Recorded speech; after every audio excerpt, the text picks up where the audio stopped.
बच्चों, हमने पहले पार्ट में यहाँ तक देखा था कि 5 साल के बाद क्या होता है, चारों बहनों ने क्या किया क्या नहीं, बड़ी राजकुमारी ने क्या किया, छोटी राजकुमारी ने क्या किया, है ना।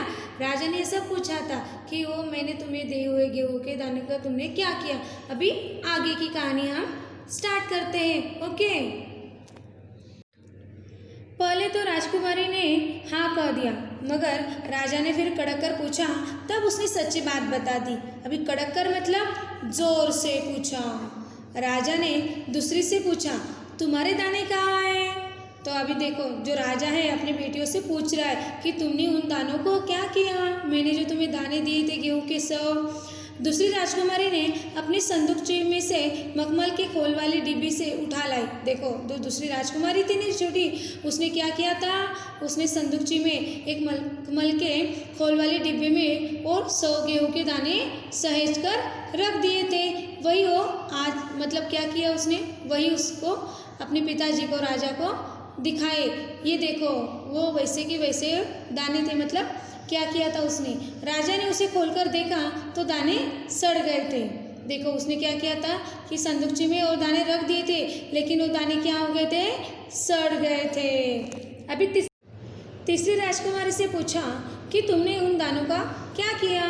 तीसरी ने कहा, मैं इसका उत्तर आपको अभी नहीं दूंगी, क्योंकि जवाब पाने के लिए आपको यहाँ से दूर जाना पड़ेगा और मैं वहाँ आपको कल ले चलूँगी। जो देखो, अभी जो तीसरी राजकुमारी थे ना, उसने क्या किया था हमें तो पता है, लेकिन अपने पिताजी को बताने के लिए, दिखाने के लिए वो क्या कर रही है, अपने पिताजी से बोल रही है कि आपको कल मेरे साथ वहाँ जाना पड़ेगा, आना पड़ेगा। ओके, चलो। राजा ने अब चौथी और सबसे छोटी राजकुमारी से पूछा। उसने बेपरवाही से जवाब दिया। बेपरवाही मतलब उसको कुछ समझ नहीं थी कि ऐसे दाने फेंक देंगे, खा लूँगी, ये कर लूँगी। उसको इतनी समझ भी नहीं थी। उन दानों की कोई कीमत ही है पिताजी। अभी वो अपने पिताजी से बात कर रही है और पूछ रही है, उन दानों की कुछ कीमत थी पिताजी? मुझे तो कुछ पता नहीं था। वैसे तो ढेरों सारे दाने भंडार घर में पड़े हैं। वो क्या बोलती है, ऐसे दाने तो कितने पड़े हैं भंडार घर में। आप तो जानते हैं ना, मुझे गेहूं के भुने हुए दाने कितने अच्छे लगते हैं। सो मैं उन्हें बुनवा कर खा गई। जैसे आप भुट्टा खाते हैं ना, वैसे इसने क्या किया, सबसे छोटी राजकुमारी ने वो गेहूं के दाने दिए थे उसके पिताजी ने, वो दानों वो बुनवा कर खा गई। आप भी पिताजी किन किन चक्करों में पड़ जाते हैं। जो सबसे छोटी राजकुमारी है ना, वो क्या बोलती है अपने पिताजी से कि पिताजी आप किन किन चक्करों में पड़ जाते हैं, न जाने कितनी साल की बात अभी मुझसे पूछ रहे हैं। सभी के उत्तर से राजा को बड़ी निराशा हुई। निराशा मतलब वो उदास हो गया। उसको लगा था कि मेरी एक तो बेटी अच्छी निकलेगी, मेरी 4 बेटियां हैं, इसमें कोई तो मुझे अच्छा जवाब देगी। उस गेहूं के दानों का उसने क्या किया। राजा यहाँ बहुत ही निराश हो गया, उदास हो गया। चारों में से अब उसे केवल तीसरी बेटी से ही थोड़ी उम्मीद थी। उम्मीद मतलब आशा थी कि मेरी जो तीसरी बेटी ने मुझसे कहा है कि मैं आपको कल कहीं लेके जाने वाली हूँ, थोड़ी उम्मीद उस राजा की बची हुई थी।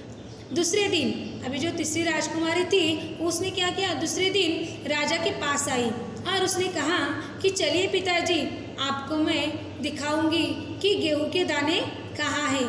देखो, जो तीसरी राजकुमारी थी वो कह रही थी अपने पिताजी से, चलिए पिताजी, आपको दिखाऊंगी कि वो गेहूं के दाने कहाँ हैं। राजा रथ पर सवार हो गया। रथ महल नगर के पार करके खेत की तरफ बढ़ चला। देखो, जो तीसरी राजकुमारी थी उसने दूसरे दिन अपने पिताजी के जो उसका कमरा था वहाँ गई और अपने पिताजी से बोलने लगी कि चलिए पिताजी, आज मैं आपको यहाँ से लेके जाने वाली हूँ। मतलब कहाँ, जो उसने गेहूं के दाने छोड़कर आई थी वहाँ। अभी वो राजा रथ पर सवार हो गया और नगर के पार करके खेत की तरफ बढ़ने चला। नगर पार कर मतलब जो इसका एरिया था, जो वहाँ महल में रहता था, वो महल छोड़कर खेत की ओर आ गया था। और राजा ने पूछा, आखिर कहाँ रख छोड़े हो तुमने वो 100 गेहूं के दाने। राजा अपनी बेटी से पूछ रहा है कि तुमने वो कहाँ छुपा के रखे, तुम मुझे इतनी दूर तक लेके आई हो। इन 100 दानों के लिए तुम मुझे कहाँ कहाँ चक्कर लगवाओगी। देखो जो राजा है अपनी बेटी से बात कर रहा है और पूछ रहा है कि तुम मुझे कहाँ कहाँ चक्कर घुमाओगी, कितने दूर लेके जाओगे मुझे। तब तक रथ एक बड़े से हरे भरे खेत के सामने आकर रुक गया। देखो इतनी देर से वो चले आ रहे थे लेकिन पता नहीं था कहाँ जाना है, लेकिन अचानक एक हरे भरे खेत के सामने वो रथ आकर क्या हो गया, खड़ा हो गया।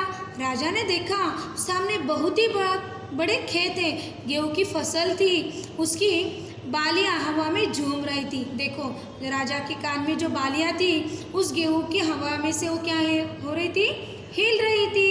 और उसने देखा कि मतलब जो वहाँ खड़ा है वहाँ क्या है, गेहूं की बहुत ही बड़ी फसल उसे दिखाई दे रही थी। ये देखो यहाँ इस पिक में दिखाई दे रही है ना, गेहूं की खेती। यहाँ राजा खड़ा है, उसकी बेटी खड़ी है ना, और उसकी जो कान की बालियाँ है वो क्या हो रही थी, हवा से झूम रही थी, हिल रही थी। जैसे राजा को कोई खुशी भरा गीत सुना रही हो। राजा ने हैरानी से राजकुमारी की ओर देखा। राजकुमारी ने कहा पिताजी ये है वो 100 दाने जो आज लाखों लाख दानों के रूप में आपके सामने हैं। मैंने उन 100 दानों को बोकर इतनी अधिक फसल तैयार की है। देखो अभी यहाँ राजकुमारी क्या बता रही, पिताजी आपने जो मुझे 100 गेहूं के दाने दिए थे ना 5 साल पहले, वो 100 गेहूं के दानों को मैंने बो दिया था और उसकी अधिक फसल आज मेरे पास तैयार होके आ गई है। कैसे, वो उसने 100 दाने बो दिए थे, 100 के कितने हुए, 1000, 1000 के लाख, लाखों लाख दाने उस गेहूं के फसल के रूप में तैयार हो गए थे। ओके, राजा ने उसे गले लगा लिया और कहा, अब मैं निश्चिंत हो गया, तुम ही मेरे राज्य की सच्ची उत्तराधिकारी हो। उत्तराधिकारी, अभी वारिस का अर्थ समझ में आया, उत्तराधिकारी। ओके, अभी देखो निश्चिंत होता मतलब अभी टेंशन फ्री हो गया। अभी राजा ने उसे क्या किया, गले लगा लिया कि उस राजा को समझ में आ गया कि मेरी ये जो बेटी है तीसरी, ये कैसी बहुत ही होशियार है, बहुत ही चालाक है, ये मेरा राजपाट संभाल सकती है, इस राज्य को अच्छी तरीके से संभाल सकती है, सबका ख्याल रख सकती है। ओके, समझ में आ गया हमारा लेसन वारिस कौन। आज हमने देखा वारिस कौन का पार्ट 2। हमारी कहानी यही खत्म होती है। Okay bye, thank you. तो बच्चों मैंने ओके तो बाय तो बोल दिया, लेकिन आपको और एक बात बताना ज़रूरी है। मुझे ये पैरा फिर से रीड करके दिखाना है आपको, आप भी मेरे साथ रीड करो। चलो, पहले तो राजकुमारी ने हाँ कह दिया, मगर राजा ने फिर कड़क कर पूछा, तब उसने उसकी सच्ची बात बता दी। राजा ने दूसरी से पूछा, तुम्हारे दाने कहाँ गए। दूसरी राजकुमारी ने अपनी संदूक में से मखमल के खोल वाली डिब्बी उठा लाई, जिसमें उसने गेहूं के दाने सहेज कर रखे थे। राजा ने उसे खोलकर देखा तो लेकिन दाने सड़ गए थे। तीसरी राजकुमारी से पूछा, तुमने क्या किया उन दानों का। तीसरी ने कहा, मैं उसका उत्तर आपको अभी नहीं दूंगी, क्योंकि जवाब पाने के लिए आपको यहाँ से दूर जाना पड़ेगा और मैं वहाँ आपको कल लेके चलूँगी। राजा ने अब चौथी और सबसे छोटी राजकुमारी से पूछा। उसने उसी बेपरवाही से जवाब दिया, उन दानों की कोई कीमत है पिताजी। वैसे तो ढेरों दाने भंडार घर में पड़े हैं, आप तो जानते हैं ना, मुझे गेहूं के भुने दाने कितने बहुत अच्छे लगते हैं, सो मैं उन्हें बुनवा कर खा गई। आप भी पिताजी किन किन चक्करों में पड़ जाते हैं। सभी के उत्तर से राजा की बड़ी निराशा हो गई। चारों में से अब उसे केवल तीसरी बेटी से थोड़ी उम्मीद थी। दूसरे दिन तीसरी राजकुमारी राजा के पास आई। उसने कहा, चलिए पिताजी, आपको मैं दिखा के गेहूं के दाने कहाँ हैं। राजा रथ पर सवार हो गया। रथ महल नगर के पार करके खेत की तरफ बढ़ चला। राजा ने पूछा, आखिर कहाँ रख छोड़े हो तुमने वो 100 गेहूं के दाने। इन 100 दानों के लिए तुम मुझे कहाँ कहाँ के चक्कर लगवाओगी। तब तक रथ एक बड़े से हरे भरे खेत के सामने आकर रुक गया। तब राजा ने देखा सामने बहुत ही बड़े खेत की गेहूं की फसल थी। उसकी बालियां हवा में झूम रही थी, जैसे राजा को कोई खुशी भरा गीत सुना रही है। राजा ने हैरानी से राजकुमारी की ओर देखा।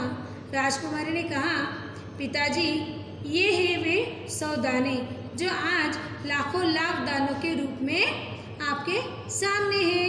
मैंने उन 100 दानों को बोकर इतनी अधिक फसल तैयार की है। राजा ने उसे गले लगा लिया और कहा, अब मैं निश्चिंत हो गया। तुम ही मेरे राज्य की सच्ची उत्तराधिकारी हो।